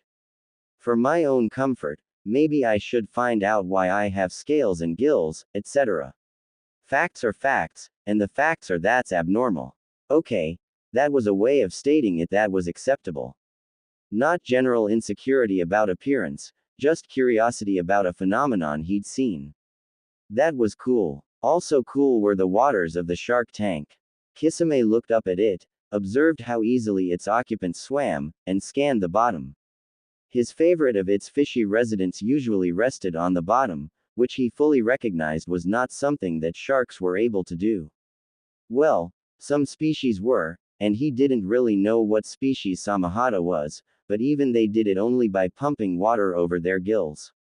He'd gotten the chance to look at Samahata resting like that for an extended time once, and it appeared to be perfectly natural and easy, not taking energy at all. It occurred to Kisame that perhaps his realization some days ago when he'd come back from vacation had a silver lining to it. Now we both get to be freaks of the shark tank. I like spending time with him even better now that we have more in common. Samahata had never been sexed, but it was easier to think of a best friend as the same gender he was. Today, Kisame got no such opportunity for extended observation. By the time he spotted his dark-scaled pal half hidden under a rock, Samahata had spotted him and almost immediately rushed to the top of the tank where the feeding platform was. Kisame grinned and climbed up the ladder as fast as was recommended. When he got there, Samahata had managed to throw himself halfway out of the water, and lay there slapping the ground with his small pectoral fins. He couldn't raise his head without risking slipping back into the water, so he made a rattling growling sound and wagged his body slightly as Kisame approached. This latest incident was one of many that had previously meant little to Kisame except as proof of how special his favorite was, but which ever since his revelation had inspired fear. He looked around quickly and saw no one except a janitor starting her rounds of this floor on the other side of the large room. Even so, he crouched down and allowed Samahata to bite his hand in the usual playful manner, only warily, and with his senses still fully open in case a supervisor or somebody else with authority walked in. As he slipped off his thick gloves, which was a safety violation he'd have been fired for if any inspectors had been investigating at that moment, he wondered why his life seemed to have shifted into such a bizarro dimension when absolutely nothing in it had changed. His fingers free, Kisame was able to reach a very thin patch around Samahata's dorsal fin, which was one of the only areas of the shark's body with exposed skin, and began to lightly scratch. Samahata's grip on his other hand lightened, and he seemed to roll over onto his side like a pet dog while rumbling contentedly. Kisame looked around once more and leaned in to whisper, "Do you have any idea how many tenets of shark biology you are breaking right now?" Samahata flapped his pectoral fins again, but otherwise gave no reply. Kisame stopped scratching, patted his shark friend on the snout, and slipped on his gloves as Samahata wriggled backwards into the water just in time for the janitor to come by. Aside from him, the people who came to check on the tank itself after him, and the people caring for animals in other exhibits, the janitorial staff were the only ones that regularly stayed in the building until this time. Therefore, he knew this one. She had been hired sometime during his vacation, and seemed to come by the shark tank at the start of her rounds a little too often for coincidence. She was friendly, seemed to genuinely care for the animals she saw as she passed, and had a sturdy but small frame topped with dark brown hair in a short, smooth ponytail. She smiled up at him with a hardly noticeable glance at his broad shoulders as she mopped up spilled water. Kisame noticed anyway and deliberately turned his attention back to the water as he splashed the surface and spread fish chunks and a small amount of blood on it. The tank's smaller residents were the fastest to come up in response, and he slid the smaller fish from the bucket into their mouths as soon as they came up. When the feeding was over and Samahata politely swam out to him, only then did he dare look down. The janitor was gone. Thank God. Weirdest end to a vacation ever. Fretting over my appearance like a little girl, Itachi's acting all funny, basically everything's not how it was when I left. This is no time to even consider dating, even if it wasn't already a good idea to never date someone you work with. Kisame shook out his shoulders and relaxed, but not too much. He still had something to do.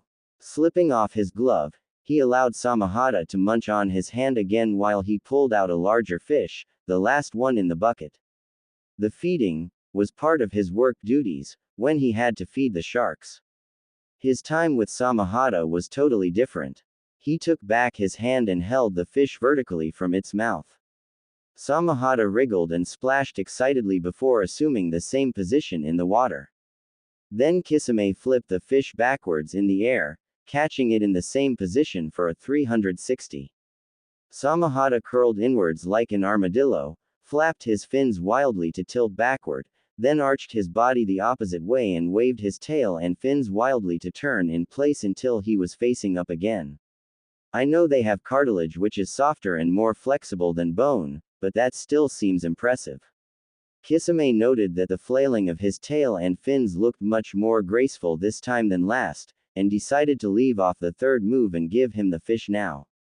Samahata took it and gladly began to rip it to shreds, swallowing precisely none of his prey and starting a feeding frenzy among the smaller sharks. Kisame raised his hand, Samahata flapped his fins in the water, and then the shark swam to the bottom while the shark man smiled, put on his gloves, picked up his bucket, and put everything back where it was supposed to go for the last few minutes of his day. Then he changed into less fishy clothes and made to leave, walking out of the aquarium, which was his sanctuary, and directly into Bizarro Land for his scheduled without his permission guided tour. Before he could even get the chance to relax and unwind his thoughts from his place of employment, Kisame realized with a start that there seemed to be someone waiting for him. His feelings about this were mixed. On the one hand, his first response was justified annoyance at having one more oddity to add to everything else that seemed a little weird. He did not like dealing with things pouring down all at once. It was much preferable when they rained down one at a time. But no, as the old saying said, life didn't work like that. But soon his attention was captured by the color of her hair, and his annoyance forgotten. He did a double take, or perhaps just extended his first, upon catching a glimpse of her hair. It was blue, a slightly lighter, more cheerful-looking shade than the color of his own hair, but nonetheless it was blue. The same part of him that was annoyed to have to deal with a stranger now lightened his spirits as he wondered if perhaps she knew why everything seemed to be strange all of a sudden. Blue hair was one of the things that was definitely not normal. Some company in Bizarro Land. His eyes then moved slightly, taking in everything about her. He had no idea what to make of her clothing. Maybe company in Bizarro Land isn't always a good thing. His eyes caught hers, and he saw intention in her gaze. Oh. She strode closer to meet him halfway and stopped a little closer than strangers usually did when meeting for the first time. Her eyes didn't waver or even seem to register him, as if she was prepared for this, and she said in a businesslike tone, "Hello," the sort of hello that serves as a quick prelude to more important matters. Oh no, she must be a Bizarro Land native, here to drag me even deeper. What is going on? Conan was prepared to say more, but suddenly stopped to allow a pause into the conversation. She hadn't expected Kisame to be quite this paranoid, although he usually was at least a little wary, but he seemed beyond wary and downright skittish right now. Only now was her head clear enough to fully process all the things she hadn't expected from her first encounter with Hidan and Kakuzu, and the look on Kisame's face helped her recall the similar look on Kakuzu's face. She suddenly wondered why he'd looked a little frightened. It hadn't seemed important in her joy at seeing Hidan again. Was something about her intimidating them? She hadn't practiced looking innocuous after realizing that the average civilian saw nothing, but they were shinobi, not average civilians. What was going on? She lowered her gaze in her head a little, the better to seem unthreatening. My apologies, she said. I have been overly hasty. My name is Conan. I was given directions here by Hidan because I wished to ask you something. You are Kisame, correct? Yes. Was his reply. Hidan told you where to find me?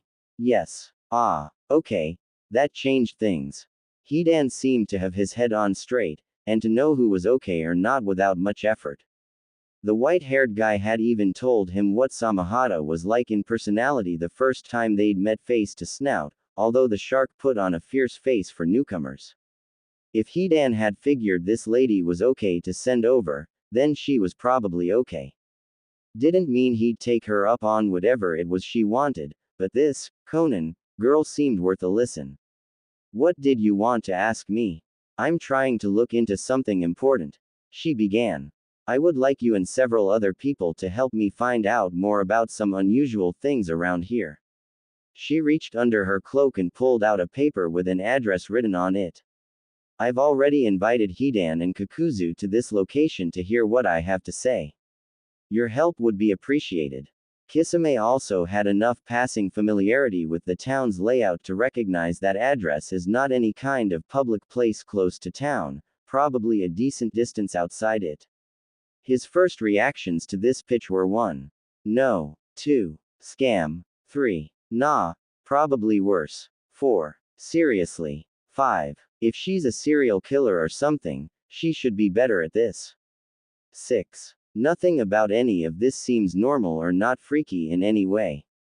7. Whoa. Back up to the part where she said investigating freaky things. 8. Is she trying to kidnap me as a freaky thing to investigate? Geez, that's a paranoid thought even for me. And finally, 9. She said Hidan would be there. You said he and Kakuzu would be there. The shark man asked. That was the one thing about her pitch that got him actually considering it beyond how serial killery it sounded. Even if he was one of the oddities she wanted to investigate, he had just been thinking of that himself a few minutes ago. Looking into weird things happening recently was actually a pretty good way of describing what he wanted to do. Itachi, himself, lots of things seemed odd. Kisame had to admit, that sounded like a pretty good way to get at what he wanted to know as well. That is, if he trusted this lady really wanted what he was reading into her words. She'd been just vague enough to sound enticing without letting him know specific details of what she wanted. That was usually a bad sign. It all came down to trust, and right now he had no reason to trust her. No reason except that someone he did trust had found a reason to. Yes. Well, Hidan agreed to. I was convinced of his ability to force Kakuzu into this, so I left it at that. She smiled at this, and it didn't seem overly polite. Actual human feeling entered her face for a split second, and she looked like an actual woman for the first time this discussion. Kisame still didn't plan to agree to anything on the spot, but perhaps. He was definitely edging closer to being willing to do this. Maybe. Once she left and he was free to do whatever without her knowing, necessarily.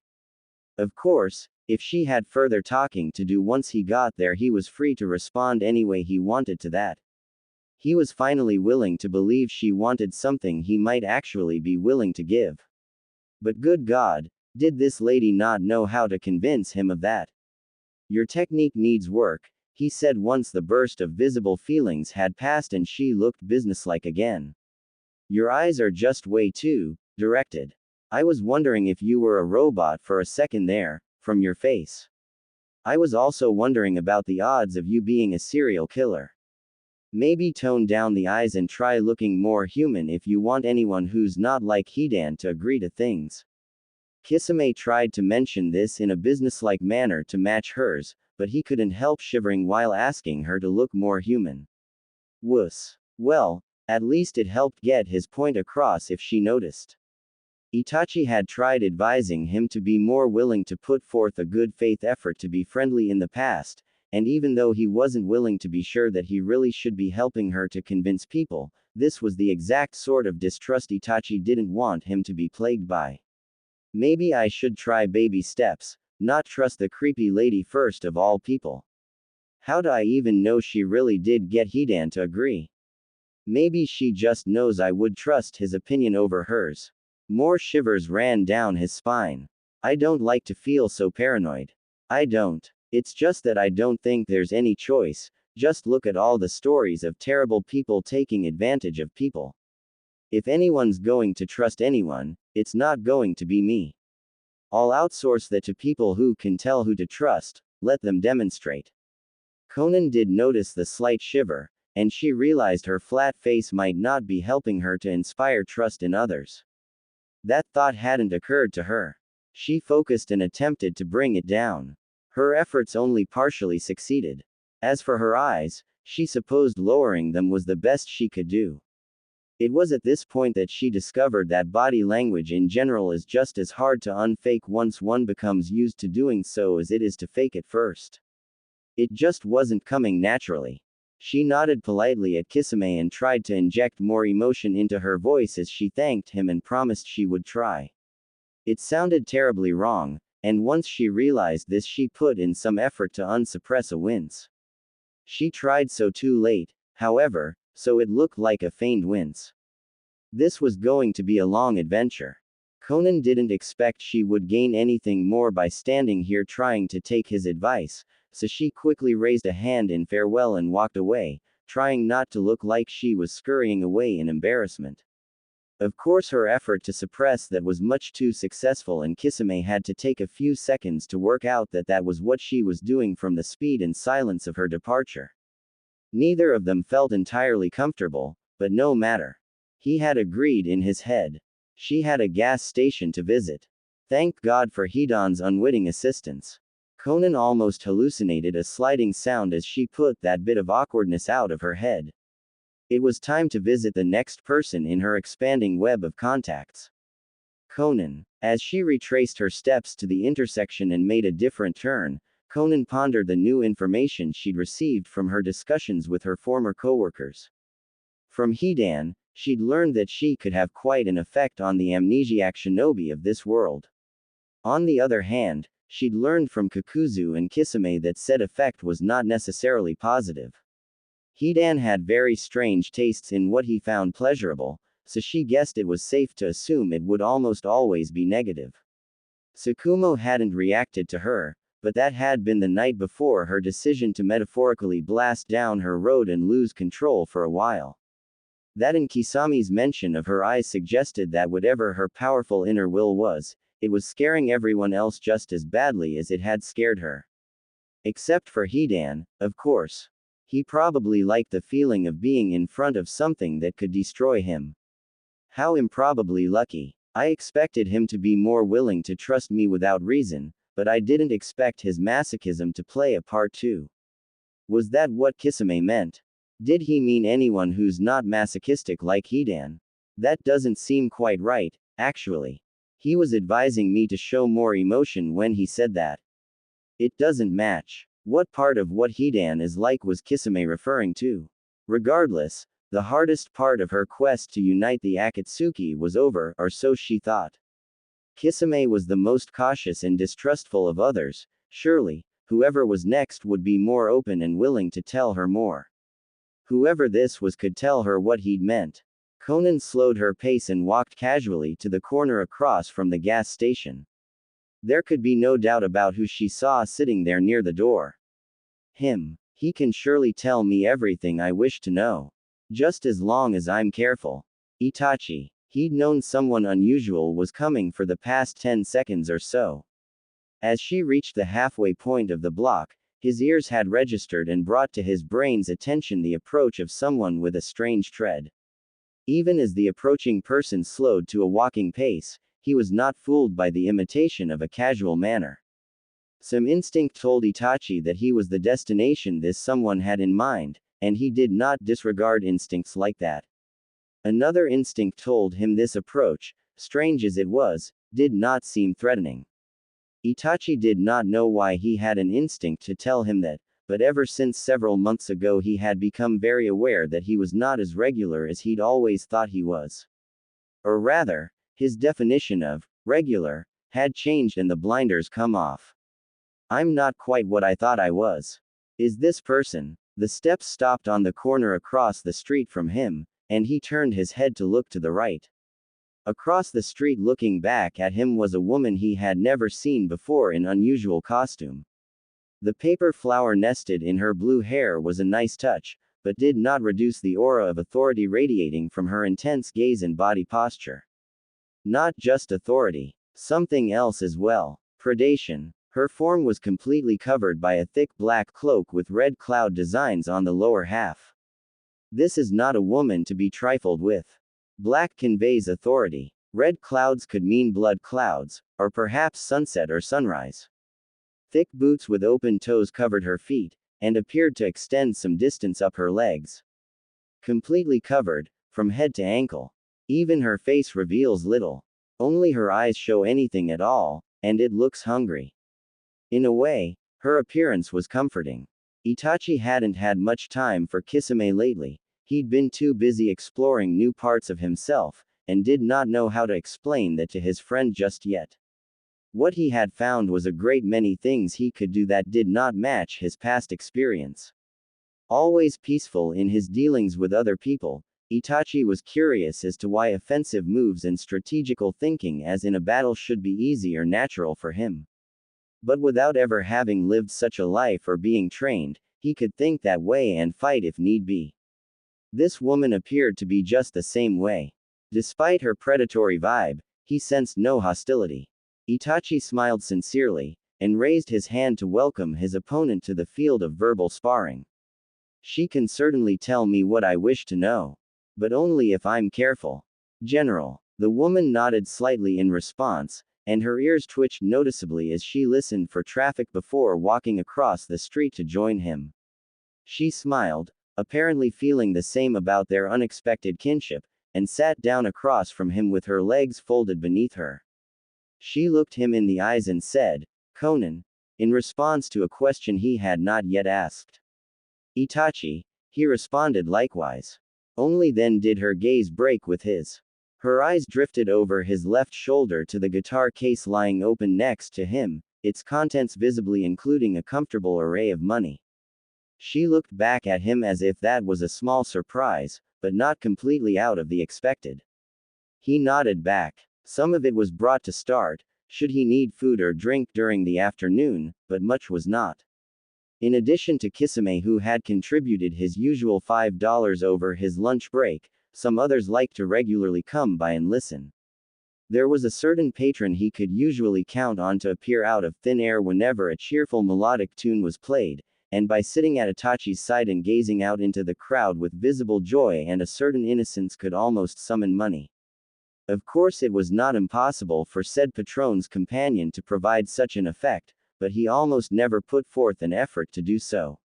Itachi had never asked them to assist him together.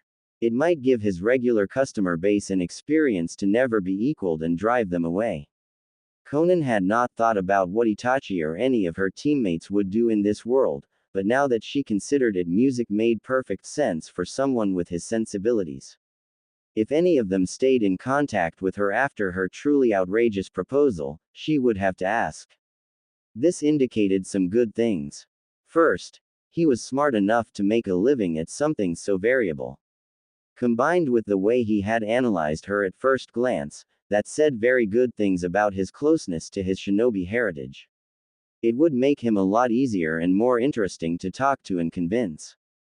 Second, he must have many people come to listen to him. At this rate, that would mean he knew every Akatsuki member in town. She decided to get serious and began her assault in earnest. "You seek answers," she began. "Some of them, I likely know. Some others, I may not know right now, but I'm in a better position to understand than you are. The rest, I might know someone who knows. Or perhaps you do. Those answers are not to be considered relevant for right now." "Of course," Itachi replied. "That's a hard bargain. What could she want? Those answers you don't know right now, you will need help to find. That's why we're talking, isn't it? You need answers for yourself as well, and to get them you need me. I don't like gambling." He's right, of course. I need to stall for time to think. Not necessarily. I need more people than just you, and for what I have in mind it would not be improbable if several refused. On the other hand, the people I need are the same ones you could use to further your own search, and if they don't accept my offer, they're out of luck and no use to you. If they do, you're out of luck. I seem to be in a unique position to understand the situation here. Something feels wrong. Itachi's eyes widened at that. A threat? Of course, I shouldn't have expected someone with that look in her eyes to be any good at diplomacy. Well, that's all right. You seem not to belong here. Unlike you, I do, and probably the others you are referring to are my friends. I won't accept bullying to them or to me." Conan became conscious of her language, and attempted to summon more resources to her mind to change it.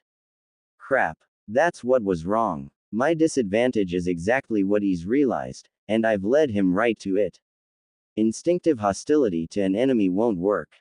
I must not think of him as an enemy. But how to think of him otherwise? Bullying? Not exactly. I have no plans to interfere with you and your friends. The reason you would be out of luck is that the answers you want aren't such simple ones that can be spouted off on a street corner. There is a very real strength in numbers, which is why I've already gathered several at a place I deem suitable. I don't need to convince you. I need to convince all of you, which is why I will not reveal what I know, how I know it, or any reason you should accept my knowledge as an answer until I have everyone.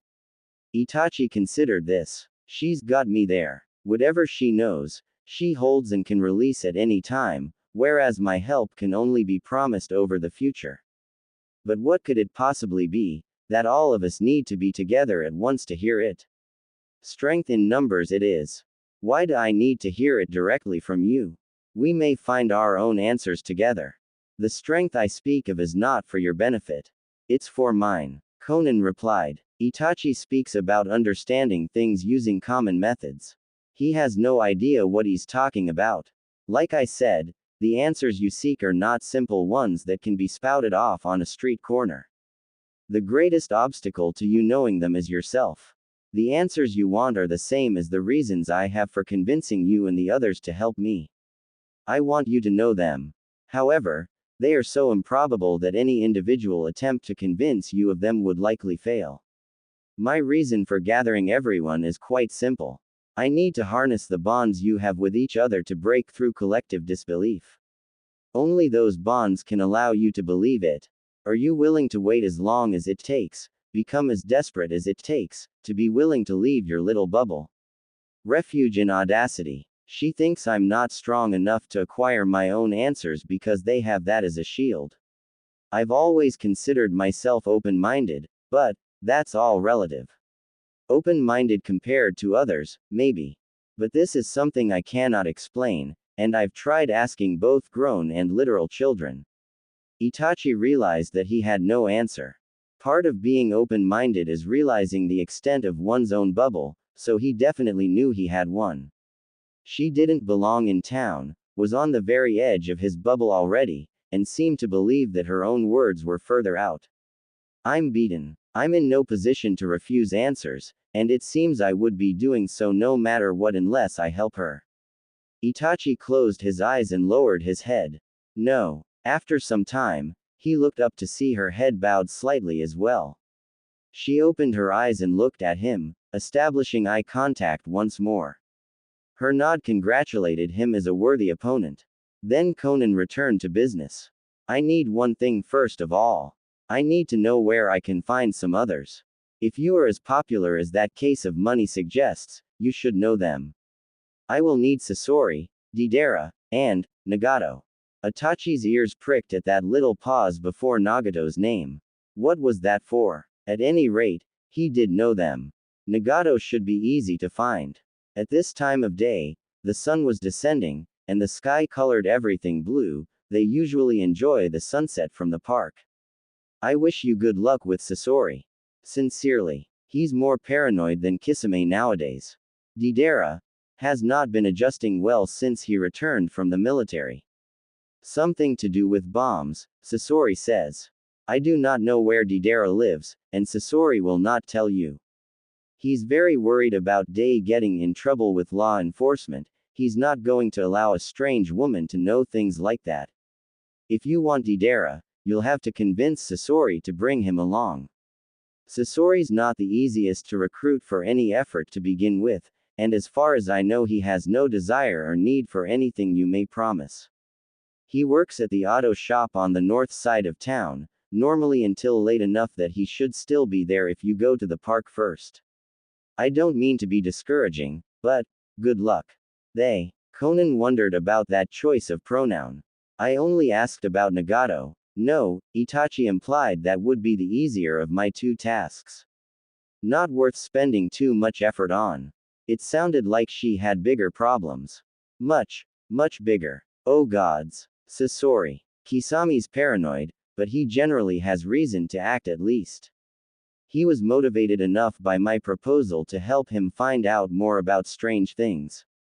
Sasori. None of the things that drove him in my old world will apply here, since immortality is impossible to achieve.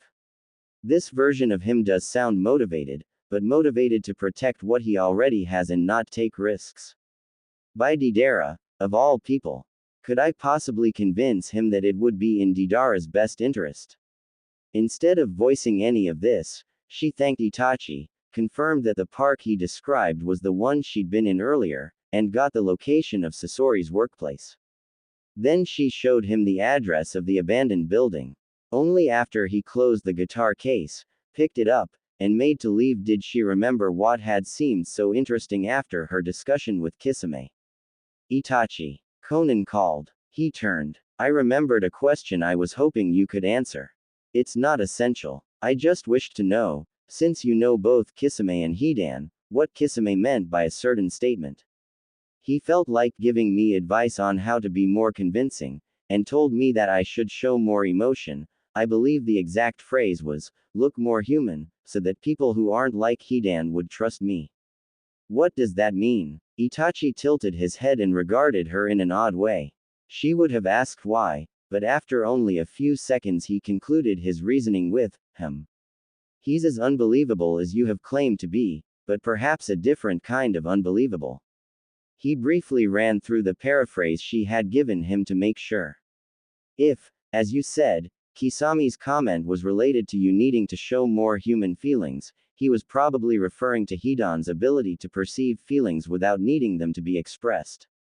If you maintained a hostile tone but really felt that you were helping Hidan, for example, he would have also felt sincere goodwill and understood that you had no hostile intentions, even if all your words seemed to say otherwise. That's the most likely explanation. Itachi turned again. I should go quickly. Goodbye, Conan. Oh, I see. Or at least Conan thought she did.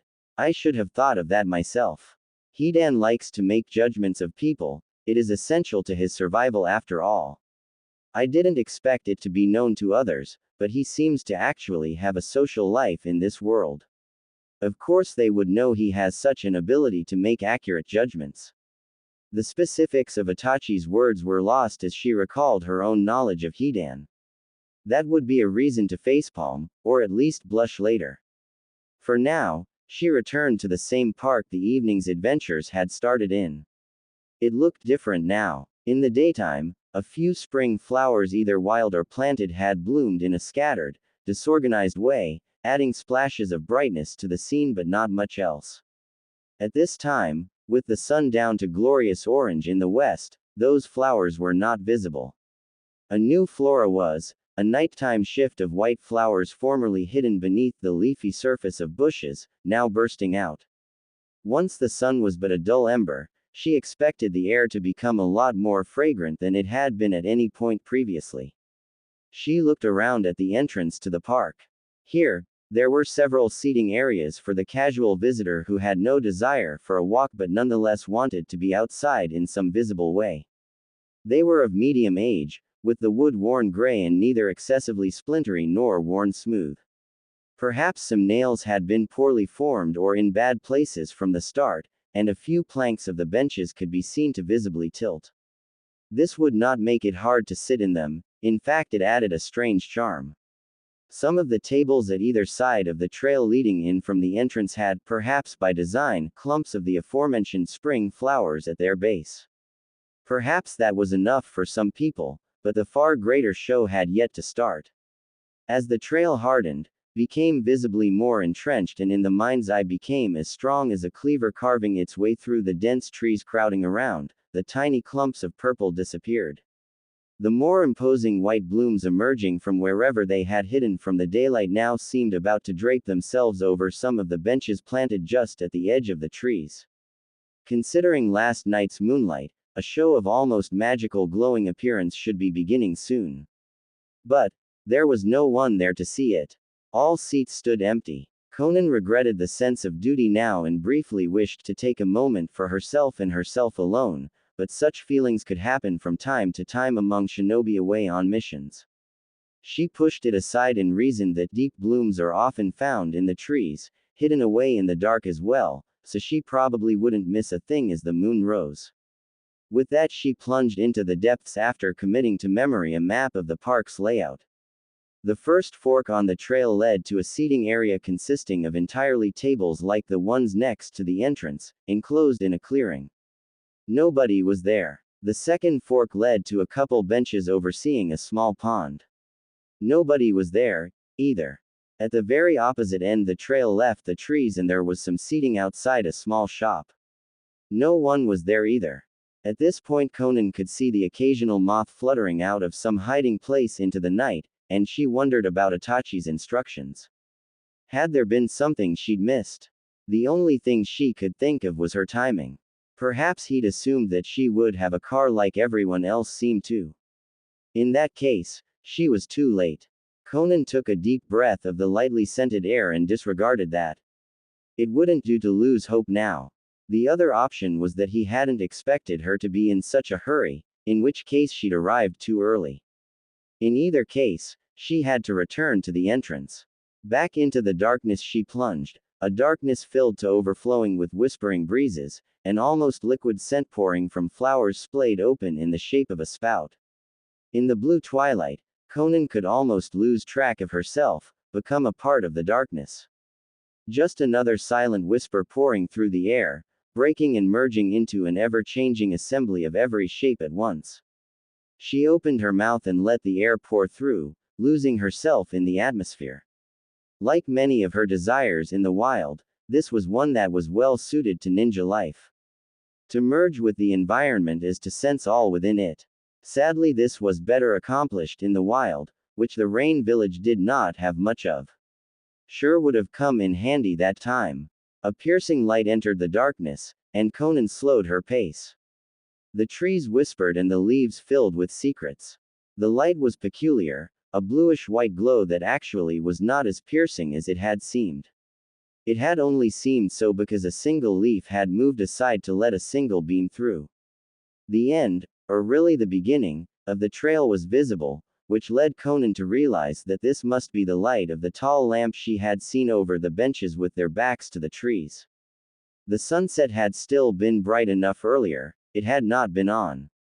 Ducking to avoid the light, keep it from piercing her armor of darkness, Conan crept closer to the light and the benches like a feral outsider. A moth fluttered past, almost blundering into the side of her head and leaving scales in her eyes in the process. It was not the only one. The air was ripe, and they seemed to swim. A shadow out of her natural home, Conan followed the small ghosts to the light and settled just on the border, crouching behind a bush covered in white flowers. Shyly, she peeked an eye around the bush, and froze. The light from the lamp was nothing compared to the light now filling the bench directly beneath it. Occupying the bench was a thing not of physical light, but the brightness of radiant expressed hope, and silvered beauty.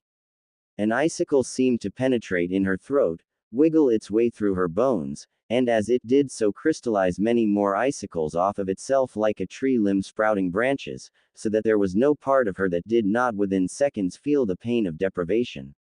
At once the darkness seemed solid, the shadows no longer fluid but impenetrable, and she was on the wrong side.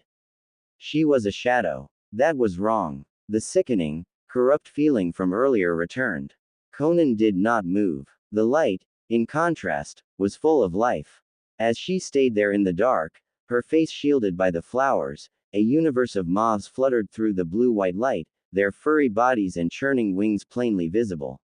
One of the moths landed on an outstretched hand, and then another on a proffered nose. There it perched in perfect serenity, seemingly unaware of its brethren flitting all around it for a light they would never reach. As she watched, it spread its wings but did not take off. It just lay there, the flighty insect tranquilized by the beauty that had captured it. The scene was enough to break Conan's shock, and her chest shook there in the dark. There was little to say or think, except,